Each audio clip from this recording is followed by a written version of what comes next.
ಮಾಡಿದ್ರಿ, ಪ್ರೆಷರ್ಗೆ ಯಾಕೆ ಒಳಗಾದ್ರಿ, ಈ ರೀತಿ ಗರಂ ಆಗುವ ಅವಶ್ಯಕತೆ ಇತ್ತ ಅನ್ನೋ ಪ್ರಶ್ನೆಗಳು ಇವತ್ತೆಲ್ಲ ಕಡೆ ಕೇಳ್ತಾ ಇದ್ದಾರೆ, ಮಾತಾಡ್ತಾ ಇದ್ದಾರೆ. ಈ ದಿಶೆಯಲ್ಲಿ ನೀವು ಎಡವಿದಿರಿ ಅನ್ನೋರು ಎರಡು ಮಾತಿಲ್ಲ. ಇದನ್ನು ಯಾವ ರೀತಿ ರೆಕ್ಟಿಫೈ ಮಾಡ್ಕೊತೀರಿ ನಿಮಗೆ ಬಿಟ್ಟಂಥ ವಿಷಯ. ಯಾಕಂದರೆ ಈ ಒಂದು ವಿಷಯದಲ್ಲ DK ಶಿ ಅವರು ತಮ್ಮ ಕೆಲಸ ಮಾಡ್ಕೊಂಡು ಹೋಗಿದ್ದಾರೆ. ಅದರಲ್ಲೂ ಅವರು ತಮ್ಮ ಭಾಷಣದುದ್ದಕ್ಕೂ ನಿಮ್ಮ ಬಗ್ಗೆ, ಕಾಂಗ್ರೆಸ್ ಬಗ್ಗೆ, ಸರ್ಕಾರದ ಬಗ್ಗೆ ಒಳ್ಳೊಳ್ಳೆ ಮಾತನಾಡಿದಾಗ ನೀವು ಈ ಮಾತನ್ನು ಮಾತಾಡೋದು ಎಷ್ಟೋ ನಿಮ್ಮಲ್ಲಿರಲಿ ಕುರ್ಚಿ ತಿಕ್ಕಾಟ ಅದನ್ನು ಇಲ್ಲಿ ತರದೇ ಹೋಗಿದ್ರೆ ಇವತ್ತು ನೀವೇನು ಸಮಾವೇಶ ಮಾಡಿದ್ರಿ, ಕೂಡಿಸಿದ್ರಿ, ಅದು ನಿಮ್ಮ ಸಮಾವೇಶ.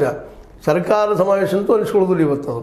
ಯಾಕಂತಂದ್ರೆ ನೀವು ಅದನ್ನು ಪ್ರೂವ್ ಮಾಡಿದ್ರಿ. ನಿಮ್ಮ ಒಂದು ಏನಪ್ಪ ಆವೇಶದಿಂದ ಅಥವಾ ಸಡನ್ ಬಂದಂಥ ಸಿಟ್ಟಿನಿಂದ ತೋರಿಸ್ಕೊಂಡ್ರೆ ಇದು ನನ್ನ ಸಮಾರಂಭ ಅನ್ನುವಂಗೆ ಅವ್ರು ಇರೋ ಕಾರಣಕ್ಕೆ ಎದ್ದು ಹೋಗಿದ್ರು ಅವರು ಅಂತ ಅನ್ನಿಸ್ತದೆ. ಯಾಕಪ್ಪ ಅಂತಂದ್ರೆ ಇವರು ತಮ್ಮ ಹಾಡು ಮಾಡ್ಕೊಂಡಿದ್ದಾರೆ ಅಂತೇಳಿ, ಮತ್ತು ಅವರು ಹಾಡು ಹೋಗಿದ್ರಲ್ಲ, ಮುಗಿಸ್ಬೇಕಾಗಿತ್ತು, ಅದನ್ನು ಮುಗಿಸ್ಲಿಲ್ಲ.